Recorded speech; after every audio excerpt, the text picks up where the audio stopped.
নমস্কার, আমি নয়ন। আপনারা দেখছেন দ্য লং প্রসেস। পুরীর রথযাত্রাকে কেন্দ্র করে একটা মর্মান্তিক দুর্ঘটনা ঘটেছে, যেখানে শুধুমাত্র রথের দড়িকে স্পর্শ করার জন্য ভক্তদের তাড়াহুড়োর চক্করে প্রায় 600 জন আহত হয়েছে। তাদের মধ্যে জানা যাচ্ছে 8 জন গুরুতরভাবে আহত। তাহলে ভগবান কেন বাঁচাতে পারলো না? না, এই প্রশ্ন আমি আজকে করব না।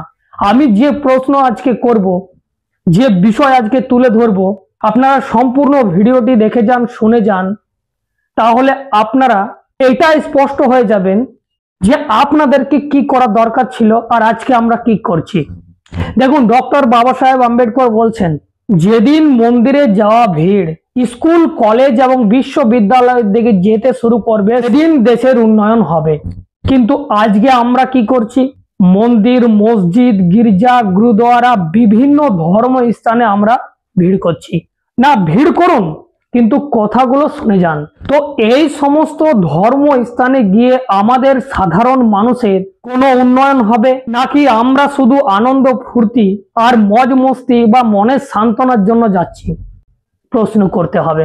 কারণ আপনি মন্দির যান বা বিভিন্ন ধর্ম স্থানে চলে যান, সেখানে গিয়ে আপনি কখনো একজন শিক্ষক হতে পারবেন না, একজন আইএস আইপিএস হতে পারবেন না, আপনি প্রফেসর, ডক্টর, ইঞ্জিনিয়ার, উকিল হতে পারবেন না, আপনি একজন সমাজ সচেতন নাগরিক হতে পারবেন না। তাহলে আপনি কি হবেন?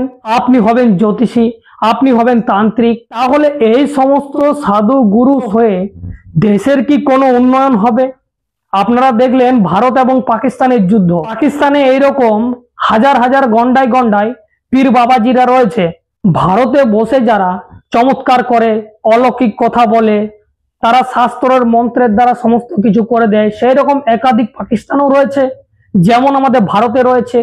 কিন্তু যখন যুদ্ধ হলো, তখন কিসের প্রয়োজন হলো? আমাদের এই দেশে মিসাইল আছে কি না, বিমান কতখানি রয়েছে, এই যে হাতিয়ার, এই হাতিয়ারগুলো বিজ্ঞানের দেওয়া, মানুষের তৈরি, সেগুলো প্রয়োজনে আসে। এদের কোনো তন্ত্র মন্ত্র বিদ্যা, পীর বাবাজিদের বিদ্যা, আরো বিভিন্ন ধর্মগুরু আছে যারা এরকম জিনিসটা দাবি করে, তারা কিন্তু প্রত্যেকে দোষারোপ, তারা কিছু করতে পারে না দেশের জন্য। শুধুমাত্র তারা কি করে? শুধুমাত্র দেশের মানুষকে মূর্খ বানিয়ে মগজ ধোলাই করে তারা টাকা উপার্জন করে। তাহলে আজকের তারিখে যে সমস্ত ধর্মস্থানে এই যে ভিড়গুলো যাচ্ছে, মহাকুম্ভে ভিড় দেখলেন, এই রথযাত্রায় ভিড় দেখলেন, এরকম বিভিন্ন সম্প্রদায়ের, বিভিন্ন ধর্মের বিভিন্ন জায়গায় এরকম শ্রদ্ধালু যায়, তারা এইভাবে কিন্তু পোকামাকড়ের মতো মারা যায়, নাহলে আহত হয়। তখন প্রশ্ন করা যাবে না যে ভগবানের দোষ, সব মানুষের দোষ। সেই সমস্ত প্রশ্ন করতেও বলছি না আপনাদেরকে শুধুমাত্র এটা বোঝাতে চাইছি যে দেশের মহাপুরুষেরা আজকে ওয়ার্ল্ড ব্যাপী মান্যতা, তাদেরকে নিয়ে পিএইচডি করছে বাইরের দেশের মানুষ, দেশ বিদেশের মানুষ, আর আমরা এই মন্দির, মসজিদ, গির্জা, গুরুদ্বারা, হেনা তেনা এগুলোতে মেতে রয়েছে। আমাদের দেশে বহু মহাপুরুষ রয়েছে এবং বিদেশের বহু মহাপুরুষ রয়েছে, তারা লাগাতার একটা কথার উপরে জোর দিয়েছে, সেটা হচ্ছে শিক্ষা। শিক্ষায় আনে আপনার চেতনা। শিক্ষাকে বাইপাস করে যখন আপনি এই ধরনের কর্মকাণ্ডতে লিপ্ত থাকবেন, আপনি অন্ধকার আর কুসংস্কারের দিকে জর্জরিত হবেন। আজকে শুনে খুব ভালো লাগলো, একজন বিধায়ক, নওশাদ সিদ্দিকী, ভাঙড়ের বিধায়ক, তিনি কি বললেন? তিনি মুসলিম সম্প্রদায়ের মানুষেরা অত্যাচার হচ্ছে, যেভাবে আজকে রাজনৈতিক দলের শিকার হচ্ছে, ধর্মের শিকার হচ্ছে, সেখানে গিয়ে তিনি কি বললেন? যদি অর্থের ছেলে মেয়েদের শিক্ষিত করতে না পারেন, তাহলে রোজার, আর সেই রোজার টাকা বাঁচিয়ে ছেলে মেয়েদের পড়ান। কারণ আজকে যদি আমরা শিক্ষিত না হয়, তাহলে আমাদের পূর্বপুরুষ ধরে যেভাবে শোষণ শাসন চালিয়ে আমাদের মাথার উপরে পা রেখে, আমাদের পূর্বপুরুষের মাথার উপরে পা রেখে যেমন শোষণ শাসন চালিয়েছে, এরা ঠিক সেইভাবেই আমাদের মারবে। তাই রোজা রেখে দিন, সেই টাকা বাঁচান এবং সেই টাকা থেকে ছেলে মেয়েদের পড়ান। এটা কি ইঙ্গিত করে?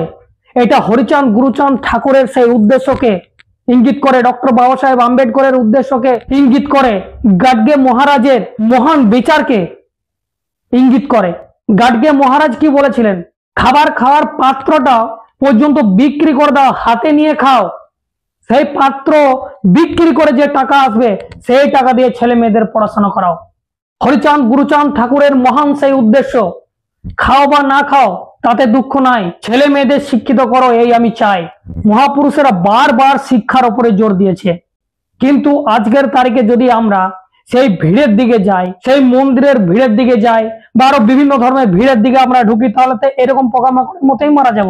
আর এগুলো কেন বলছি? ভাবনার ওপর, আস্থার ওপর আঘাত করার জন্য বলা হচ্ছে না, আজকে ঘটছে বলেই বলা হচ্ছে। আজকে চোখের সামনে 600 জন যেভাবে আহত হলো, মহাকুম্ভে যেভাবে মানুষ আজকে পোকামাকড়ের মতো মারা গেল, তাদের আজকে ফ্যামিলি গুলোকে দেখুন তো, তাদের কি অবস্থা হচ্ছে, তাদের পরিবার পরিজনদের কি অবস্থা একবার ভেবেছেন?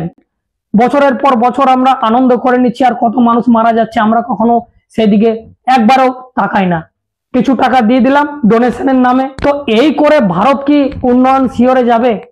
এইভাবে কি আমরা বিশ্বগুরু বানাতে পারবো দেশকে? কখনোই না। তাহলে আপনারা বলুন, ডক্টর বাবা সাহেব আম্বেদকরের এই যে চিন্তা ভাবনা, তাহলে উনি কি ভুল ছিলেন না উনি সঠিক ছিলেন?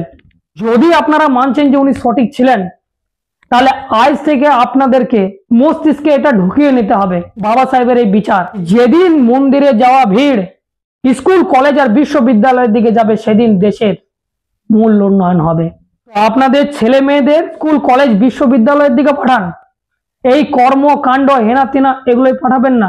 কারণ এগুলো থেকে আমাদের যারা সাধারণ মানুষ, আমরা যারা সাধারণ মানুষ, আমাদের এক ফোঁটাও উন্নয়ন হবে না। কেন হবে না? কারণ এই মন্দির ট্রাস্ট গুলোয় যারা বসে থাকে চর্বিওয়ালা পেট মোটা মানুষ, তাদের উন্নয়ন হয়, আমাদের কোনো উন্নয়ন হয় না। তাই আপনারা এই সমস্ত বিষয় নিয়ে কি ভাবছেন অবশ্যই কমেন্ট করে জানাবেন। যদি প্রথমবার ফেসবুকে দেখছেন ফলো করে নেবেন, ইউটিউবে গিয়ে সার্চ করুন দ্য লং প্রসেস, সেখানে সাবস্ক্রাইব করে রাখুন, কারণ আমি এই ধরনের কন্টেন্ট নিয়ে আসি।